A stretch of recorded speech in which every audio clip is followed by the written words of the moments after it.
What's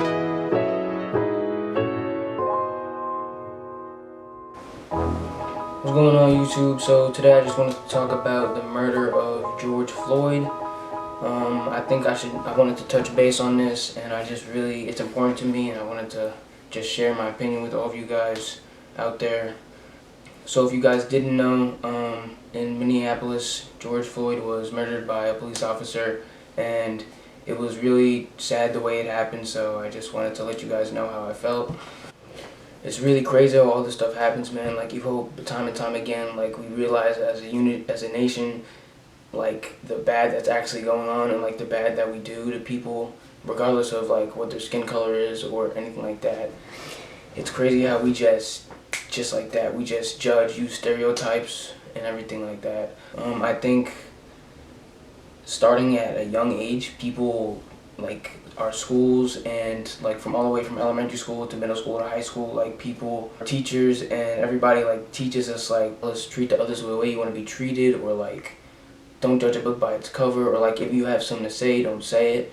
And they teach us all of that type of stuff, and it's like, in our minds, it's like, okay, like, that's the right thing to do, that's what we should do. But in reality, they never tell us what the real world looks like and, like, what we actually do. It's like two different things, and they tell us all those type of things, but they never tell us how to solve that in real life. It's like, once you leave those school doors, and it's like, everything, like, all those things that they tell us to live by and everything, people don't live by. And it's like, how do we create that change of everybody being on the same exact page? Looking at the George situation, it was really sad how, like, those officers, they judged him from the color of his skin, that he was African male, and as a nation, we need to change. Looking back at the situation with George, he wasn't, like, resisting, he was unarmed, he wasn't doing anything that was, like, disturbing anybody or anything like that.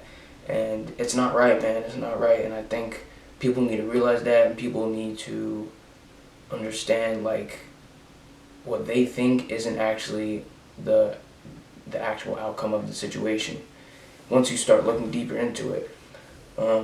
And this literally proves, like, racism and segregation are still happening in our society today. Discrimination and everything like that, it still lies in our country today, and we need to change that. Situations and events that happen to people like George and every other African American, regardless, even if you're white, black, Asian, whatever, like, anything like that, of, like, prejudging a book by its cover and saying, oh yeah, this person is a bad person because he does this, this, and this, and he comes from this background, and he lives by this religion, and he's this nationality. It's wrong. It's completely wrong, and we need to fix that. It's not acceptable. It's not. Regardless of who you are, it doesn't make it right for other people to judge you from not even knowing you, as a person, from not even knowing your personality, from not even knowing, like, what your job is. They just look at you as an object, and that's just not cool, man. It's not, and it needs to change. And a term I want to use for all of this is colorism, man.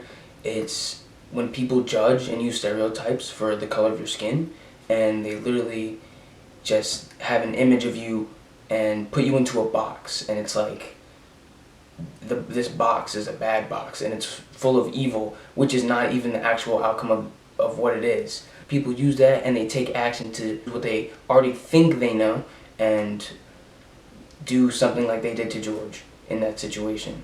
That officer that had his knee on his neck for more than 4 minutes in that video, he was happy about it, and he, like, you could see in his body language, and, like, how are you gonna do that? And the man is saying, I can't breathe. Being an officer, you're supposed to see if somebody needs help, you need to help them. You should have run for his aid immediately, regardless of who he is, of what he is, of what bad he did. It doesn't matter. And the sad thing about it is there was four cops there. And one guy, what is one guy gonna do against 4 cops? Please, somebody let me know. Going back all the way to the 1900s, the 14th Amendment was created, right? So what the 14th Amendment says is that it grants citizenship to everybody that was born in the United States. And back then, slavery was a big thing in the 1900s, right? So it basically really granted citizenship to African Americans. So how are we not going to look at that and just, why was that law even written in the first place if we're not even going to live by it? You know what I'm saying? Like, if that cop, if that cop knew the 14th Amendment, he would know, like, okay, I'm not allowed to do this because he has his own freedom and right of citizenship. And the problem I have with that cop is that he's probably arrested way more people in his lifetime being a cop, and it hasn't gone down that way of how it went down with George. It hasn't. And he's probably handcuffed people without even putting them on the ground or doing anything, probably way worse than what George was even doing, if he was even doing anything bad in the first place. It doesn't justify the situation that how you arrested George and how you arrest other people, it doesn't add up. It doesn't. If you're not going to arrest everybody the way you just did with George, then what makes it right to even do that to George and do something different to somebody else? Every other arrest you've made, you haven't killed anybody, you haven't done anything like that. But since he's African American and he's dark skinned, you think it's okay to do that. That refers back to my box. When you put somebody in the box. Since George is dark skinned, African American, a male, he is this bad person that you're able to do this on, but somebody else that's maybe a different skin color or comes from a different background, you can't arrest them that way. And you wouldn't kill them, you wouldn't put them on the ground, you would just handcuff them and they would go to the police department. As a country, we need to change. As a nation, we need to change. As individuals and citizens of the United States, we need to change. It is not right what we're doing.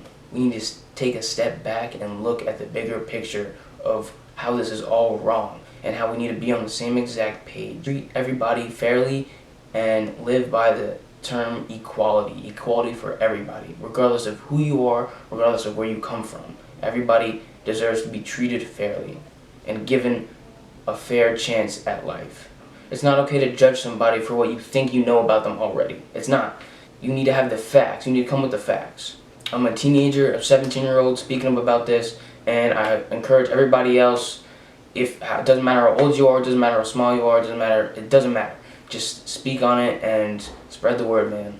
We gotta keep fighting, and stuff like this needs to be talked about and brung up, man. We can't just sit back and be like, oh man, it sucks that happened. Like, hopefully it doesn't happen next time. Like, no, we need to take action now. Show how this is wrong and what we stand for in this country. Everybody watching this video, I love you guys. Thank you for watching.